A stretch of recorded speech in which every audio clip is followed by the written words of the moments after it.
Muito bem, Lucas capítulo 22, verso 31.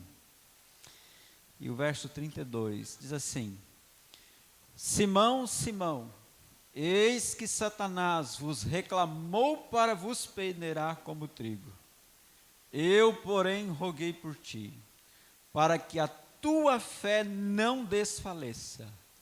Tu, pois, quando te converteres, fortalece os teus irmãos. Vamos parar aqui.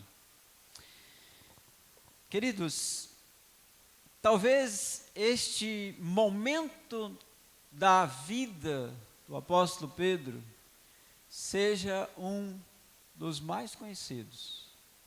Aquele instante quando Cristo, conversando com os discípulos, se dirige em particular a Pedro e diz a ele: olha, Pedro, Satanás vos requereu para vos peneirar, mas eu roguei por ti. E tem uma coisa, Pedro, quando você se converter, fortalece os teus irmãos. Não sei se você já parou para observar alguns detalhes desses dois versos. Pense comigo. Há quanto tempo Pedro estava andando com Jesus? Você lembra? 3 anos e meio. Mais ou menos, né? 3 anos e meio. Pedro era um pescador. Pedro era aquele que tinha um sotaque carregado, o sotaque da Galileia. A Galileia era a região considerada periferia de Jerusalém. Pedro ali trabalhando, lançando a rede, um dia o mestre o chama para ser pescador de homens. Ele começa a seguir a Cristo. Talvez de todos os discípulos, Pedro fosse o único mais velho, o único que tinha uma esposa. E é bem provável que os demais discípulos fossem menor do que 18 anos, talvez nessa faixa. Bem, Pedro anda com Jesus 3 anos, 3 anos e meio talvez. E agora, exatamente na semana da crucifixão, exatamente na quinta-feira à noite, quando eles participam da ceia, quando tudo foi preparado, quando o mestre compartilha o pão e o vinho, depois então deste momento, o mestre, talvez numa conversa um pouco mais tranquila, depois da refeição, o mestre então olha bem para Pedro e diz assim: quando você se converter, fortalece os teus irmãos. Qual é a pergunta aqui, nesses 2 versos? Se Pedro andou com Jesus tanto tempo, como ele poderia não ser convertido? Sabe, queridos, esta é a pergunta que tem mexido com muitos estudiosos da palavra de Deus. Esta é a pergunta que também mexe com muitos de nós. Porque se Pedro, andando com o mestre há tanto tempo, não era convertido, isto significa que muitos podem hoje estar andando com Jesus há muito tempo e ainda não ser convertido. Não sei se você já parou para pensar sobre isso. Quando Jesus falava com Nicodemos, não é este o assunto, só para contextualizar, isso está lá no Evangelho de João. Jesus disse a Nicodemos assim: quem não nascer da água e do Espírito, não pode ver o quê? O reino de Deus. Ou seja, há um nascimento da água, o batismo nas águas, e há um nascimento do Espírito. Ou seja, há uma experiência individual de conversão, aonde o Espírito de Deus gera no coração humano uma nova natureza, a natureza espiritual. Bem, se Jesus disse isso a Pedro, se isto, trazendo para os dias de hoje, aponta para o fato de que é possível estar na igreja há muito tempo, estar andando como um cristão, vivendo como um cristão, falando como um cristão, e ainda assim não ser convertido, a pergunta seguinte é: como saber se eu sou convertido? A palavra conversão aqui, traduzida, para a nossa língua, na língua grega, ela significa voltar, retornar, mas ela também significa reformar. Reformar. Isto nos diz que conversão não é apenas um momento quando nós voltamos, e eu estava indo no caminho da morte, ouço a voz do Mestre, e agora eu me volto para o caminho da vida. Eu retorno, sabe? Eu sei que aquele caminho é o correto, estou ainda insistindo no caminho errado, mas há um instante em que eu retorno e começo a andar no caminho certo. Mas conversão também é reformar. Por que é importante esta definição? Porque você só reforma algo que um dia foi construído, algo que um dia foi feito, algo que foi utilizado, mas que com o passar do tempo houve um desgaste, houve algum tipo de situação que leva ou que faz com que aquilo tenha que ser reformado.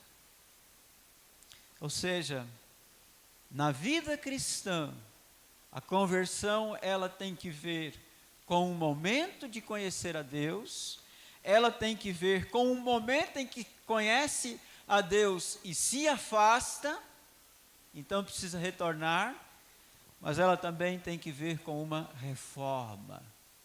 Uma reforma. E às vezes isso tem que ver com coisas que nós aprendemos com Deus, mas que estamos deixando de lado. Vamos olhar um pouco mais sobre isto no livro de Isaías. Você que tem vindo, você que tem acompanhado, tem percebido que nós estamos olhando bastante a respeito da vida de Cristo, do ministério de Cristo, a respeito do sacrifício dele, a necessidade desse sacrifício, a partir da perspectiva de Isaías. E hoje eu queria convidar você a ir para o capítulo 55. Nós vamos olhar aqui, a partir do verso 6. Isaías, capítulo 55, a partir do verso 6.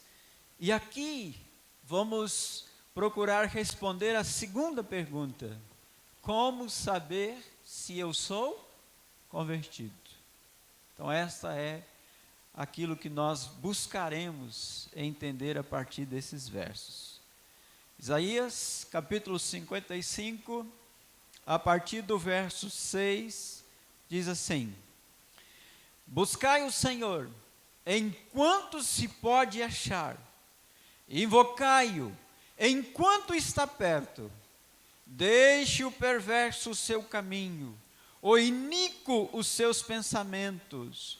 Converta-se ao Senhor, que se compadecerá dele, e volte-se para o nosso Deus, porque é rico em perdoar. Verso 8: porque os meus pensamentos não são os vossos pensamentos, nem os vossos caminhos os meus caminhos, diz o Senhor. Porque assim como os céus são mais altos do que a terra, assim são os meus caminhos mais altos do que os vossos caminhos, e os meus pensamentos mais altos que os vossos pensamentos. Porque assim como descem a chuva e a neve dos céus, e para lá não tornam, sem que primeiro reguem a terra e a fecundem, e a façam brotar para dar semente ao semeador e pão ao que come, assim será a palavra que sair da minha boca, não voltará para mim vazia, mas fará o que me apraz e prosperará naquilo para que a designei. Verso 12: saireis com alegria e em paz sereis guiados, os montes e os outeiros romperão em cânticos diante de vós, e todas as árvores do campo baterão palmas.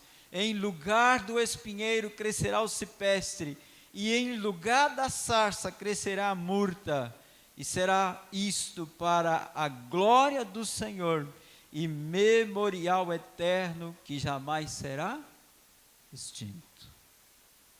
Olha que sequência de palavras, de instruções tão bonitas e tão profundas. Esta sessão começa com um convite. O convite está no verso 6, aonde o Senhor, ele diz assim: buscai, buscai. Sabe, queridos, buscar aqui tem que ver com algo ligado à priorização. Buscar aqui tem que ver com a percepção de que se necessita de algo, que se necessita de alguma coisa. Ninguém busca aquilo que não percebe haver necessidade.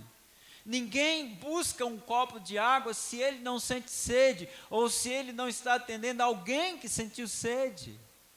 Sabe, ninguém vai a um restaurante para comprar comida se ele não está sentindo fome. Então, a busca, ela pressupõe uma necessidade. A busca, ela pressupõe você olhar para a sua vida e tomar consciência ou percepção de que está faltando algo. Nesse contexto, Israel havia falhado em buscar ao Senhor. Israel, nos dias do profeta Isaías, havia posto no lugar do Senhor os ídolos de barro, de madeira e de pedra. Ídolos revestidos por materiais preciosos como ouro, como prata, como pedras. E eles adoravam a esses ídolos, e eles cultuavam a esses ídolos, e isto vinha de longa data, porque tão logo o povo saiu do Egito, no momento em que Moisés se afastou, eles então clamaram a Arão, e Arão fez um bezerro de ouro, e Arão então vai e olha para o povo e diz assim: está aí o Deus que tirou vocês do Egito. E o que o povo fez? Cultuou aquele Deus, adorou aquele Deus, um Deus de ouro, um Deus de metal precioso. Sabe, queridos, para buscar é preciso ouvir este chamado de Deus. Ao longo de toda a história bíblica, o Senhor sempre está convidando: buscai, buscai. Sabe, Ele vai fazendo este convite até o último capítulo da Bíblia. Se você olhar o capítulo 22 de Apocalipse, o verso 17, novamente essas palavras são ecoadas: vinde, venha, venha. Aquele que tem sede, venha. Observe comigo o verso 1 do capítulo 55. A todos vós, os que tendes sede, vinde às águas. E vós, os que não tendes dinheiro, vinde comprar e comei. Sim, vinde comprar e comei, sem dinheiro e sem preço, vinho e leite. Mas observe a advertência do verso 2. Porque gastais o dinheiro naquilo que não é pão, e o vosso suor naquilo que não satisfaz. Ouvi-me atentamente e comerei o que é bom, e vos deleitarei com finos manjares. Você já entendeu certamente. Sabe, queridos, o convite de Deus aqui é para que seu povo busque a Ele. E este é o primeiro traço de uma pessoa convertida. O primeiro traço de uma pessoa convertida é que ela prioriza Deus, ela coloca Deus à frente. Ela tem necessidade de Deus como um sedento tem necessidade de água. Deus para ela é o alimento primário. Deus para ela é o ar que ela respira. Deus para ela é tudo. Ela não o busca por buscar. Ela o busca porque sem Deus a vida não tem sentido, a vida não tem significado, a vida não tem relevância. Mas sabe uma outra coisa importante, um outro ponto importante aqui? Ao longo da história bíblica, o Senhor não apenas nos convida a buscá-lo, mas antes disso, Ele sempre buscou o homem primeiro. Talvez esta seja uma das coisas mais extraordinárias. Porque antes do Senhor nos convidar a buscar, Ele já nos busca. Foi assim no Éden após o pecado. Foi assim quando houve aquele conflito de Caim, quando ele tira a vida de seu irmão. Foi assim quando Jacó fugia de seu irmão. Foi assim quando Elias se esconde na caverna, pedindo para si a morte. Foi assim quando Jesus atravessou a terra dos samaritanos e se assentou à beira de um poço, porque ele sabia que naquele momento viria uma mulher buscar água, e aquela mulher, ela era objeto do amor de Deus. Você entende? Deus está sempre te procurando. Deus está sempre te buscando.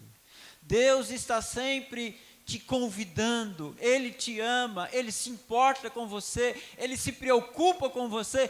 Todos podem desistir de você, mas Ele não desiste.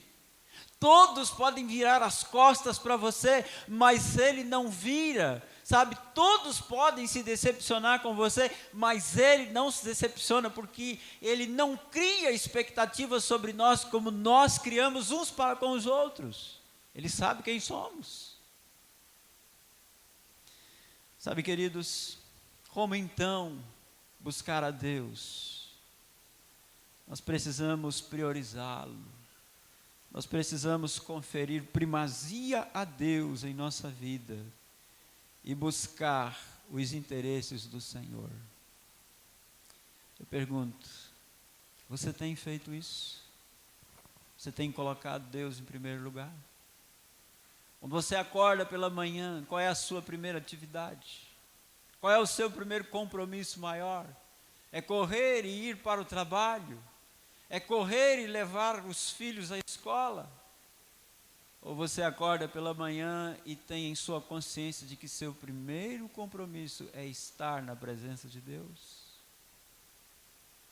Sabe, queridos, é nesse instante que a gente ganha ou perde a batalha. É nesse primeiro momento do dia que nós temos a oportunidade de começar bem ou começar mal o dia. É difícil para alguém que diz assim, eu sou convertido, se ele não coloca Deus em primeiro lugar.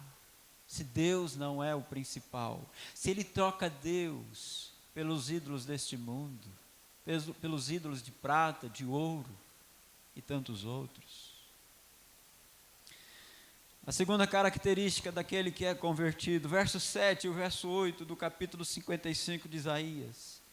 Aqui neste verso diz assim, deixe o perverso seu caminho, o iníquo seus pensamentos, converta-se ao Senhor que se compadecerá dele e volte-se para o nosso Deus, porque é rico em perdoar.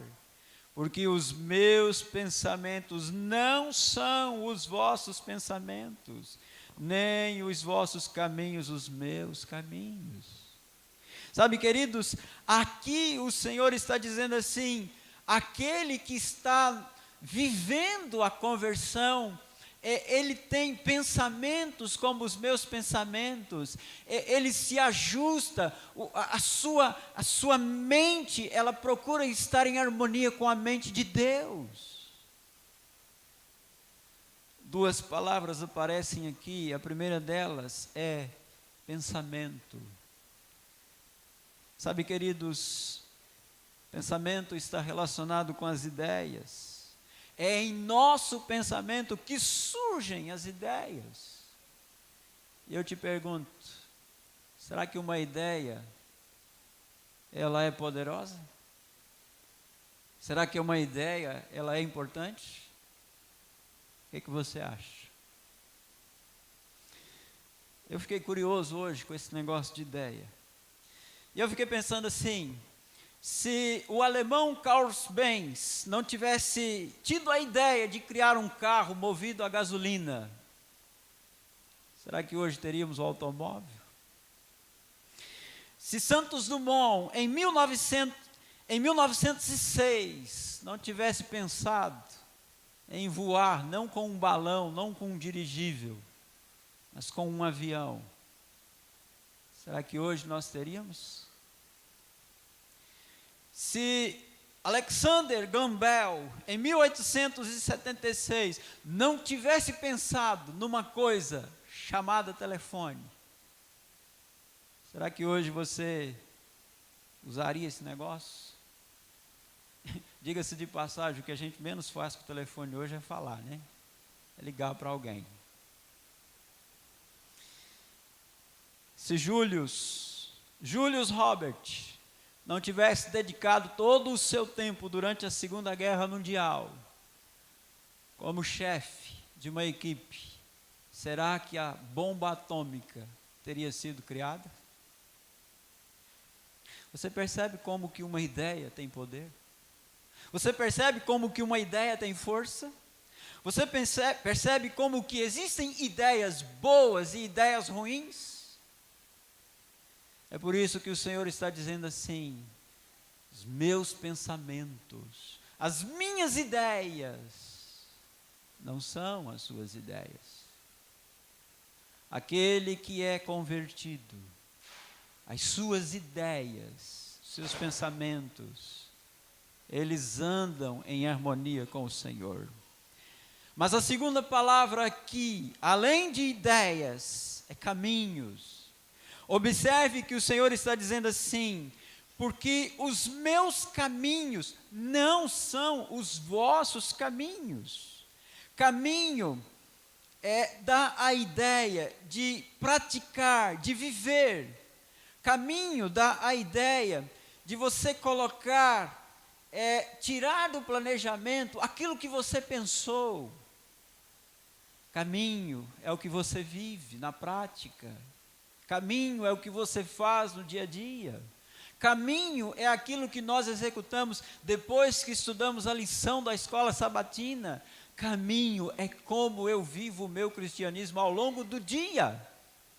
Especialmente quando eu levo uma fechada no trânsito. Especialmente quando alguém me faz aquele elogio com uma palavra desse tamanho. Caminho é tudo aquilo que eu vivo quando ninguém está me observando ou quando ninguém sabe que eu sou cristão. Sabe, queridos, essas duas ideias, esses dois pensamentos, eles estão em harmonia com aquilo que aparece no capítulo 13 de Apocalipse, lá no verso 16, quando a segunda besta, ela não apenas faz uma imagem à primeira besta, mas ela também tem uma marca, e essa marca é colocada sobre a testa e sobre a mão. Em outras palavras, quando nós não temos as ideias e os caminhos do Senhor, fatalmente, nós iremos ter a marca daquele que não ama. Você sabe que a marca, no contexto do Apocalipse, um tanto diferente do selo. A marca é aquilo que os donos de escravos colocavam para definir quem eram seus escravos. A marca é aquilo que talvez alguns aqui já até fizeram. Você toma um ferro quente e marca o boi, e marca o cavalo, e marca o animal para dizer assim: este aqui pertence a mim. A marca, você não pede autorização para executá-la. Você simplesmente prende o animal e o marca.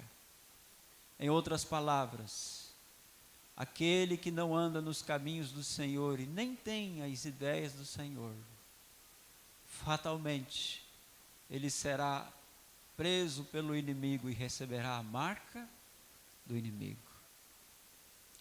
Sabe, queridos, quais são os caminhos que nós precisamos ter cuidado e as ideias que precisamos ter cuidado? Você já ouviu por aí alguém dizendo assim: olha, o espírito de profecia não é tão importante assim como você pensa. Olha, esse negócio de ler Ellen White. Olha, eu sou adventista, mas eu não creio em Ellen White. Já ouviu alguém dizer isso? De vez em quando eu escuto. E eu fico pensando assim: então você não é adventista. E se você crê na Bíblia, você vai crer no espírito de profecia. Sabe, queridos, uma outra ideia. A guarda do sábado, ela não precisa ser levada assim tão a sério.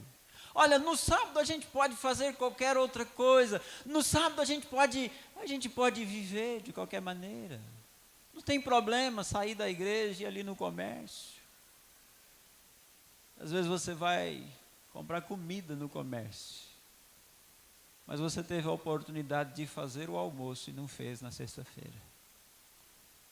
Aí você vai. Aí quando você está lá, alguém olha e diz assim: você não é adventista? Alguns estão confundindo o dia de alegria com o dia de libertinagem. Alguns estão pensando e estão abraçando a ideia de que o pôr do sol não é quando o sol se põe, mas é quando eu chego em casa, é quando eu termino de fazer tudo que eu tenho que fazer. Aí eu vou fazer o culto do pôr do sol. E às vezes é o pôr da meia-noite. Você entende? Outras ideias, culto familiar para os antigos. Estamos numa sociedade moderna. Que negócio é esse de parar e fazer culto com a minha família? Uma outra ideia, não há problema em se vestir e falar como todo mundo. Afinal de contas, se eu não me vestir e falar como todo mundo vai olhar para mim e vai dizer que eu sou careta, que eu sou estranho, que eu sou quadrado, que eu sou antiquado. Afinal de contas, o importante não é antecipar aquilo que deve ser feito dentro do casamento, o importante é ser feliz. O importante não é esperar o dia do casamento, mas é viver as benesses do casamento, ainda que ele não tenha acontecido. Nesse assunto aqui, irmãos, de maneira muito triste, eu ouvi alguém dizer outro dia assim: que nada, pastor. Esse negócio de esperar até o casamento, isso é coisa de bobo, isso já passou. E sabe que essas palavras, elas vêm, sabe de onde? De alguém que às vezes nasceu no berço adventista. De alguém que está aqui, no nosso meio. Eu não estou dizendo aqui em Pedras, né? Estou dizendo no nosso meio. Sabe, queridos, a filosofia do mundo tem alcançado a mente de muita gente. A filosofia do mundo, ela diz assim: o importante na música é se ela toca o meu coração, não é se a teologia dela está correta. O importante da música não é se ela está em harmonia, letra, melodia. O importante na música é se ela mexe com as minhas emoções. E aí quando você aperta a letra, tudo que sobra é palha. Tudo que sobra é alguém dizendo para Deus, como um casal de namorados diz um para o outro. Há outras coisas como divórcio. Sabia que em nossos dias, a taxa de divórcio entre os cristãos está igual aos não cristãos? Isso tudo são ideias, são caminhos Isso tudo são coisas para a gente pensar e responder se somos ou não somos convertidos. Sabe, meus irmãos, todas as vezes na história do povo de Deus, que o povo de Deus passou a pensar e viver como o mundo, o resultado sempre foi trágico, sempre foi falência espiritual. Mas venha comigo, vamos para a terceira característica daquele que é convertido. O verso 10 e o verso 11 diz assim: porque assim como descem a chuva e a neve dos céus, e para lá não tornam, sem que primeiro reguem a terra e a fecundem, e façam brotar para dar semente ao semeador, e pão ao que come, assim será a palavra que sair de minha boca, ela não voltará o quê? Vazia. Sabe, aqui Isaías está falando de uma coisa que todos nós temos nas nossas mãos, a palavra de Deus.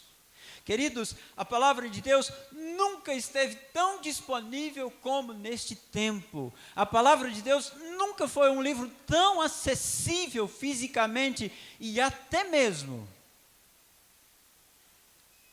de forma eletrônica, como em nossos dias. Mas sabe uma coisa triste? Nunca tivemos tanta ignorância.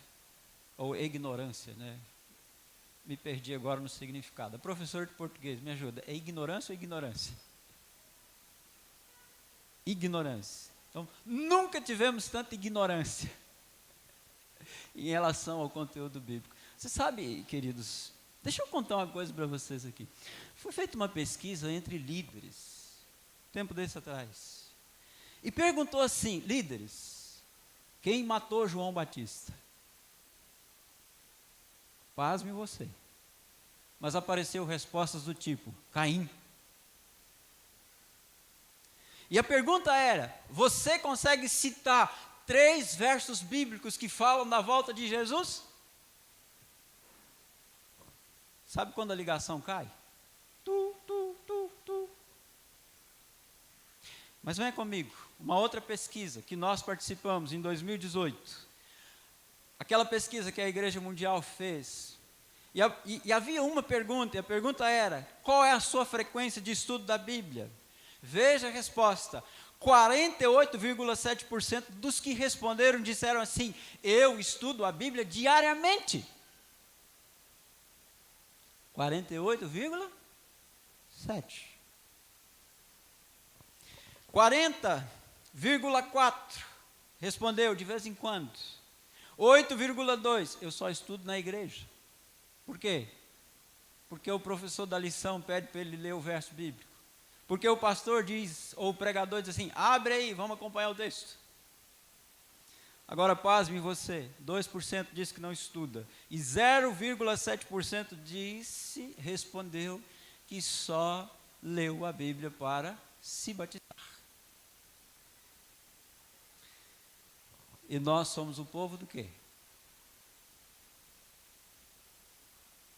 Não é o povo da Bíblia?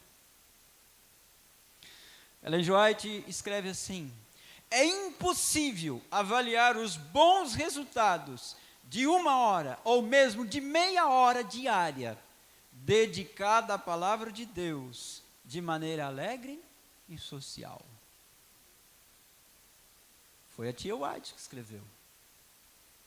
Como alguns dizem, a avó White. Ela diz assim: não há como você avaliar os benefícios de 1 hora, ou que seja, meia hora, de estudo da palavra de Deus, todos os dias. Irmãos, às vezes a gente passa 1 hora no Netflix, às vezes a gente passa 2 horas nas redes sociais, mas é uma luta para passar 15 minutos fazendo o ano bíblico. Queridos, mas além da frequência, ou seja, da leitura da Bíblia, existe um segundo ponto a preocupar-nos aqui. E esse segundo ponto é a defesa das verdades bíblicas. Você sabe que nós estamos num tempo aonde muitos procuram harmonizar criacionismo com evolucionismo. Você sabe que nós estamos num tempo aonde muitos procuram colocar de lado o que a Bíblia fala sobre sexualidade e dizer assim: isto não é para o nosso tempo. E pasme você, há alguns dias atrás, isso talvez chegou a você, um pastor adventista lá da Europa, ele se autoproclamou como alguém de uma sexualidade diferente. E pasme você, num primeiro momento, tudo estava tranquilo, até que a Igreja Mundial se apercebeu daquela situação, e a essa altura do campeonato ele certamente já foi indenizado. Você consegue entender isso? E alguém então procurou saber, e ele respondeu: a minha igreja aprovou a minha decisão. Nós estamos vivendo num tempo, irmãos, aonde não basta só estudar a Bíblia, é preciso defender as suas verdades, é preciso usar a Bíblia para resolver contendas. A Bíblia continua sendo um manual para resolver diferenças entre irmãos.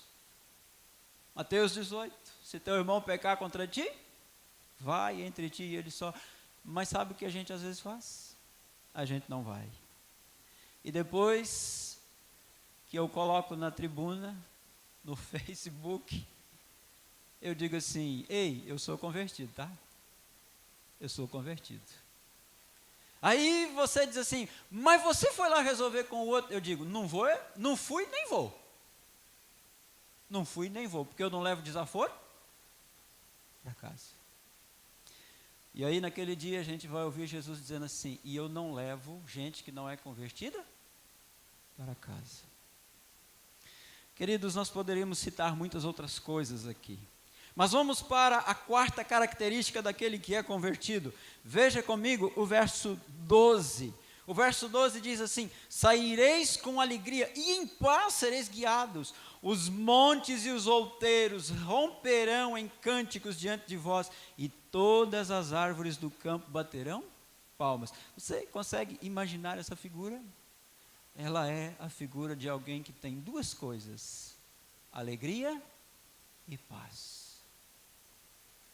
Alegria pela certeza do perdão, alegria pela certeza da salvação, paz, porque ele está agora em união com Deus, ele não é mais inimigo do Senhor.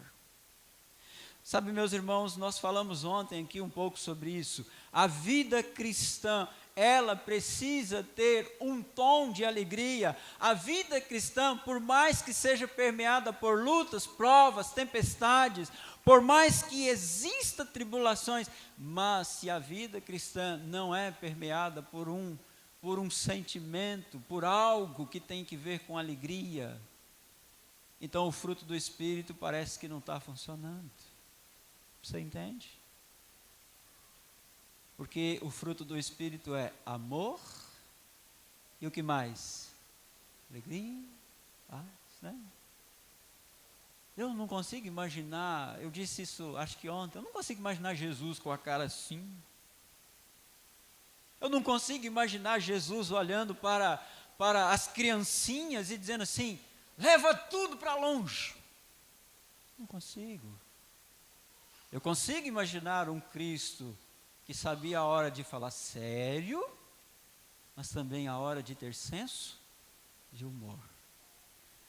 Mas parece que alguns de nós, que dizemos que somos convertidos, tivemos a nossa conversão num balde de vinagre, ou num caldeirão de suco de limão, ou coisa parecida. Vivemos como um verdadeiro purgante. Somos verdadeiros mal-humorados na caminhada cristã. Nada está bom, nada é legal, nada é motivo para eu me alegrar. Pastor, mas o senhor está pegando pesado? Estou não. Eu só estou querendo dizer a você que se você é uma pessoa convertida pela palavra de Deus, haverá alegria em seu coração. Aqui eu não estou falando da depressão como uma enfermidade. Aqui nós estamos falando de alegria. Queridos, a última característica dentro desse contexto, daquele que é convertido, o verso 13 responde: em lugar do espinheiro crescerá o cipestre, e em lugar da sarça crescerá a murta, e será isto para a glória do Senhor, e memorial eterno que jamais será extinto. Qual é a característica? A característica é simples. No lugar do espinheiro, existe uma mudança, e essa mudança é para o cipestre. Queridos, pense comigo, aquele marido que era um pé de espinho, quando ele passa pela conversão, ele se torna um pé de cipreste, cheiroso, algo legal de ficar perto. Aquela esposa que antes da conversão, ela era uma sarça, ninguém podia encostar nela que ela já estava. Depois da conversão, ela se torna uma murta, ou seja, aquela plantinha, aquela árvore que dá uma flor cheirosa no meio da noite, e você passa e sente aquele cheiro de longe. Deixa eu lhe perguntar uma coisa: você ainda é um espinheiro? Ou você hoje é um cipreste? Você ainda é uma sarça? Ou você já se transformou numa murta? Quem é você? Quem é você? Não há ninguém para responder se nós somos ou não somos convertidos melhor do que a nossa família. Não há ninguém para dizer assim: esta é uma mulher de Deus, este é um homem de Deus, do que aqueles que convivem conosco 24 horas. Queridos, o Senhor nos convida hoje a uma mudança de pensamentos e ações. O Senhor nos convida hoje a amarmos a sua palavra e dedicarmos tempo ao estudo de suas verdades. O Senhor nos convida hoje a substituir o rancor pela alegria, o rancor pelo perdão, a tristeza pela felicidade e ter paz. O Senhor nos convida hoje a sermos pessoas diferentes, a sermos melhor do que éramos ontem. Como é que isso pode acontecer? Aceitando o convite de Jesus: todos vós que tendes sede, vinde às águas. Todos vós que tendes fome, vinde e comprai e comei o pão, gratuitamente.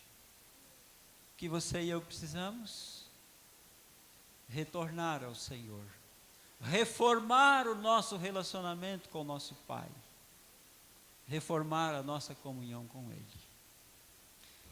A conversão de Pedro foi algo tão fantástico, que em sua morte ele não quis morrer como o Senhor, ele preferiu morrer de cabeça para baixo. Santo Deus, dá-nos a cada dia, a cada momento, esta genuína conversão. Se talvez, Pai, ainda não a vivemos em sua plenitude, ajude-nos hoje, Pai, a vivê-la pelo Teu poder. Mas se já a vivemos e precisamos hoje de uma reforma, por favor, Senhor, ajude-nos a ter de Ti a força e o poder e a capacidade para vivermos esta reforma. Ainda, Senhor, que tudo isso doa, ainda, Senhor, que tudo isso mexa com a nossa zona de conforto, mas, Pai, pelo Teu poder, ajude-nos a sermos homens e mulheres convertidos. Ajude-nos, Pai, nesta noite, a olharmos mais uma vez para a cruz e sermos impactados pelo Cristo que deu a vida por cada um de nós. E que isto, Pai, sempre, sempre continue a nos levar para mais perto de Ti. Continue a abençoar a Tua igreja, Pai. Continue a abençoar o Teu povo. Continue a cuidar de nós ao longo desta noite e continue também a trabalhar conosco para que amanhã estejamos aqui na Tua casa para mais um momento de adoração. Obrigado, em nome de Jesus. Amém.